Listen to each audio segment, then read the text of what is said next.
औज़ुबिल्लाहि मिनश्शैतानिर्रजीम बिस्मिल्लाहिर्रहमानिर्रहीम। दोस्तों, उम्मीद करता हूँ सब ठीक ठाक होंगे। दोस्तों के जैसे कि मैं आप लोगों के साथ सेहत से मुतल्लक़ कि इस्लाम हमें किस तरीके से बताता है कि अपनी सेहत जो है वो तंदुरुस्त व तवाना रख सकते हैं, इसके लिए मैं मुख्तलिफ़ चीज़ें आप लोगों से डिस्कस करता रहता हूँ। आज मेरा जो मौजू है वो भी बहुत ही इंपॉर्टेंट है और आपको मैं छोटी सी दुआ बताऊँगा कि जिसकी जो आप अगर करेंगे तो आपको हर किस्म की वबाई अमराज से और हर किस्म की बीमारियों से और आजमाइश से अल्लाह ताला महफूज रखेंगे। और हमारे आका करीम सल्लल्लाहु अलैहि वसल्लम ने इसके मुतल्लक़ बड़ी ज़बरदस्त हदीस मुबारक के मुताबिक हमें जो है बतलाई है, तो हमें जो है उस पर अमल करना है। और किस तरीके से करना है ये मैं आपको बता रहा हूँ। आपने इसको लाजमी लिख लेना है, नोट डाउन कर लेना है। और आपने कई दफ़ा बारहा ये चीज़ सुनी भी होगी, ये दुआ सुनी भी होगी, लेकिन आप आज मैं भी आप लोगों से ये चीज़ इस्लाही के तौर पे, इस्लाह के तौर पे आप लोगों की और अपनी इस्लाह के तौर पे ये चीज़ बयान करूँगा। आपने इसको लिख लेना है और इस पर अमल करना है। तो दोस्तों, वीडियो शुरू करने से पहले मेरी आप लोगों से दरख्वास्त है कि अगर आप मेरे चैनल पर नए हैं तो लाजमी इसको सब्सक्राइब कर दें मेरे चैनल को, और इसको लाइक करें और कमेंट में अपनी राय का इजहार ज़रूर कीजिएगा। तो चलिए मैं आपको बताता हूँ। हदीस पाक में हुज़ूर अकरम सल्लल्लाहु अलैहि वसल्लम ने फरमाया है कि जो शख्स सुबह और शाम 3 मरतबा इस दुआ को पढ़े तो हर तकलीफ़ से महफूज रहेगा। दुआ क्या है? दुआ यह है बिस्मिल्लाहिर्रहमानिर्रहीम, बिस्मिल्लाहिल्लज़ी ला यज़ुर्रु मअ इस्मिही शैउन फ़िल अर्ज़ि वला फ़िस समाई व हुवस समीउल अलीम। इसका तर्जुमा क्या है? इस उस अल्लाह के नाम से शुरू करता हूँ जिसके होते हुए ज़मीन और आसमान की कोई चीज़ नुकसान नहीं पहुँचा सकती, और वो सुनने वाला और जानने वाला है। इसके मुतल्लिक़ रवायत में एक है कि इस हदीस के रावी को फालज हो गया, यानी इस हदीस ने जिसने ये हदीस लिखी उनको फालज हो गया। लोगों ने उनसे कहा, तुम तो हर रोज़ इस दुआ को पढ़ा करते थे, फिर तुमको ये मर्ज़ कैसे लायक हो गया?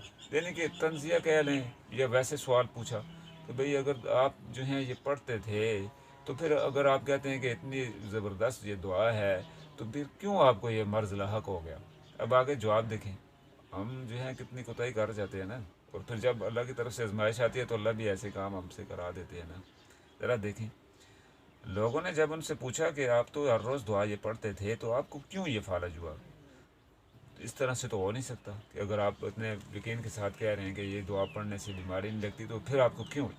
तो उन्होंने जवाब दिया कि उस रोज़ में दुआ पढ़ने ही भूल गया। देखिए अल्लाह की शान कि अल्लाह जब किसी पे आज़माइश डालते हैं तो किस तरीके से अगले को जो है वो मकसद है कि बुला देते हैं। अल्लाह की तरफ से आज़माइश आ गई ना, अल्लाह ने चाहा तो ऐसा हुआ।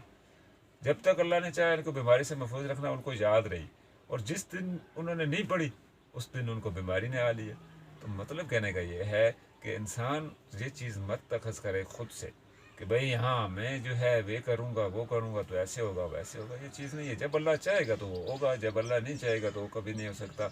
लिहाजा आप जो हैं इस दुआ को लिख लें, नोट कर लें, और इसको लिख के नोट करके प्रॉपर लाइफ का हिस्सा बना लें।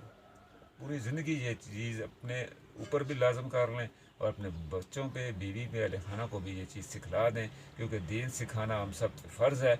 हम खुद सीखेंगे तो दूसरों को सिखाएंगे, अपनी नस्लों को सिखाएंगे तो आगे बढ़ेगा। अगर हम इसी तरह से वाहियात चीज़ों में लगे रहेंगे तो हमें जो है दीन की भूल हो जाएगी, हम जो है भूल जाएंगे दीन क्या है, क्या सिखाता है, तो हम कहीं और चले जाएंगे और हमें जो है उसका फ़ायदा के बजाय उल्टा नुकसान होना है। हम अमल करेंगे लेकिन हमें फ़ायदा कुछ नहीं होगा।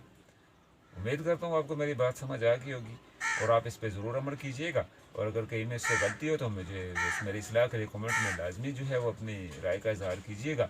मिलूँगा एक नई वीडियो के साथ, एक नए टॉपिक के साथ, और मेरी वीडियो को लाजमी शेयर कीजिएगा ताकि इस वीडियो से जिसने ये सुनी या सुनेगा आपको तो फ़ायदा होगा ही होगा, मुझे भी फ़ायदा होगा ही होगा, लेकिन अगले बंदे को भी फ़ायदा इसका ज़रूर होगा।